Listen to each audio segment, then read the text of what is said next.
Penuntun Saat Teduh Sinode Gereja Kristen Jakarta, Sabtu 5 Maret 2022. Judul renungan, ingin diperlakukan dengan pantas? Nats Alkitab terambil di dalam kitab Matius pasal 7 ayat 12. Segala sesuatu yang kamu kehendaki supaya orang perbuat kepadamu, perbuatlah demikian juga kepada mereka. Itulah isi seluruh hukum Taurat dan kitab para nabi. Dalam pergaulan sehari-hari, saya pernah mendengar beberapa orang anak muda yang sapaan awal jumpa mereka adalah kata-kata yang tak sedap didengar. Anehnya, mereka saling membalas sapaan dengan kata yang tak pantas sambil tersenyum. Nampaknya cara sapaan tersebut sudah menjadi gaya kelompok anak muda ini.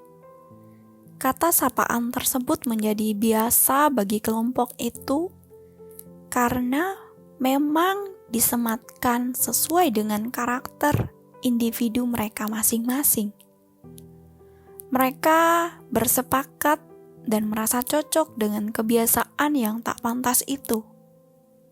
Sulit rasanya bagi saya untuk menerima sapaan seperti demikian, apalagi memberi sapaan kepada orang lain. Nats hari ini merupakan inti sari dari seluruh hukum Taurat dan kitab para nabi. Coba bayangkan apa yang terjadi dalam komunitas Kristen bila kita memperlakukan orang lain seperti apa yang pantas orang lain lakukan kepada kita. Pasti indah, bukan? Tuhan Yesus mempraktikkan lebih dahulu saat tentara Romawi memaku tangan dan kakinya. Kristus membuka pintu pengampunan kepada mereka dengan mengatakan, "Ya Bapa, ampunilah mereka, sebab mereka tidak tahu apa yang mereka perbuat." Lukas pasal 23 ayat 34. Kristus mengingatkan bahwa banyak orang yang tidak tahu apa akibat perlakuan buruk mereka kepada orang lain. Pada saat kita memperlakukan orang lain dengan buruk, sebenarnya kita sedang mengizinkan orang lain memperlakukan kita dengan cara yang sama pula. Kristus ingin agar kita menjalankan hidup ini berdasarkan perkataan firman. Bukan sekedar seturut kesepakatan dan kesenangan sosial, senang sama senang saja. Seperti kelompok pemuda di atas.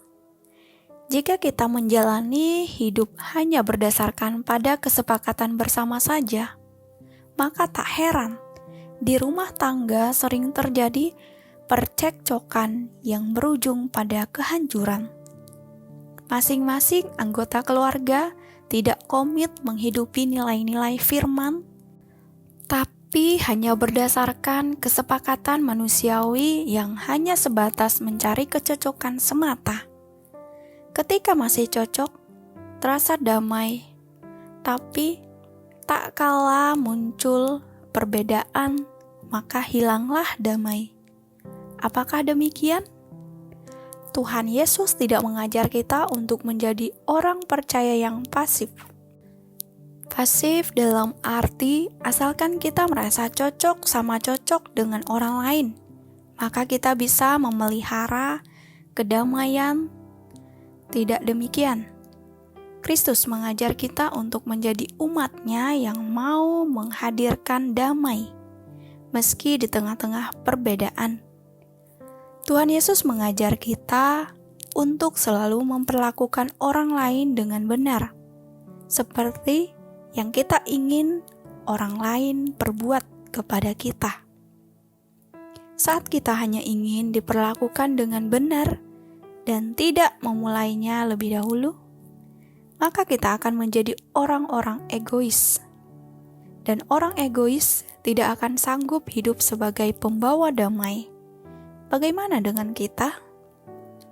Memperlakukan orang lain seperti yang kita ingin orang lain lakukan kepada kita akan menghadirkan dan memelihara damai sejahtera. Amin. Terima kasih. Tuhan Yesus memberkati.